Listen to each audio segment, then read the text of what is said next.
Maybe my muse is a devilfish. In a choppily modulated reel, she pried open the waterlogged jewelry box.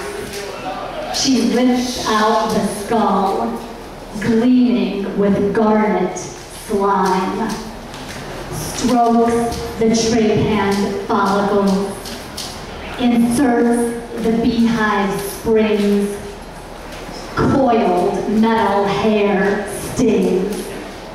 Another uneasy expanse I can't run my fingers through. She dolls it up, dollies it into my dreams. She releases a ravening circus of fleas. They traverse me, invade. Prosthetic limbs are wiggled away, and tentacles slither wetly out of sleeves. Another unsettling mutation without reprieve. She prowls the perimeter of my bed, gloms my head, as if I am an overripe, fruiting body, and she wants to pluck off the cap. Spill black octopus ink, carve electric meat. I hear her heaving, breathing through spore-glittered gills, spawning. Another rapacious cephalopod embraces me. Lusty little suckers all over me. They discharge a fervent electroshock therapy. She hovers, Hydra-like. Her prehensile grappling fine-tunes into a hooked hustle. She is sniggling.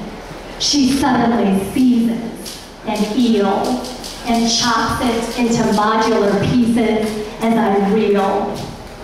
Another jolt, another chop, another disjointed tentacle flops out of my mouth, and I struggle to put it in its place. Designer vagina. Her pink scalloped lips part a meteor variety of Snapdragon. A strange but effective treatment is meat tenderizer. Then she's so deliciously numb.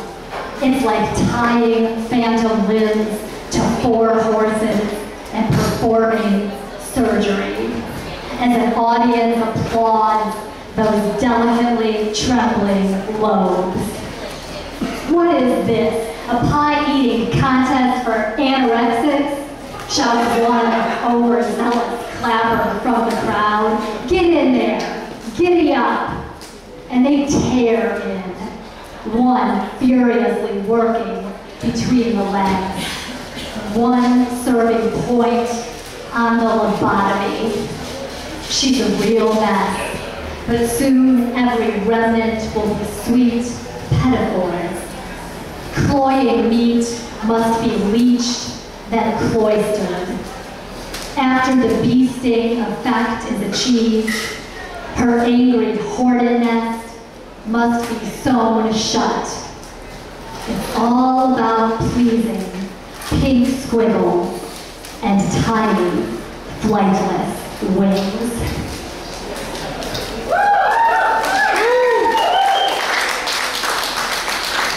Backstage. Oh, so you're gonna head back to Oakland? I'm glad we decided to take a nap. I really needed to get back to my regularly scheduled dreams of Sidney Crosby. And now, hopefully I can deal with this whole anthrocon thing more rationally. I mean, but did you hear all of that nonsense that Margaret was spewing about it being a way for people to get in touch with their uncivilized nature spirits? Did you buy any of that, Monk Smith? Well, to a certain extent, it makes perfect sense.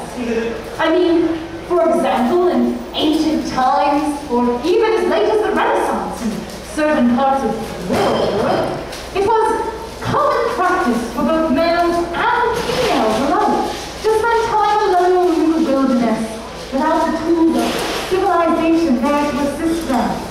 And they would seek and accept within themselves their animal nature. And of course, there were always those who either could not or simply chose not to repress that part of themselves and return to live fully within the walls of civilization.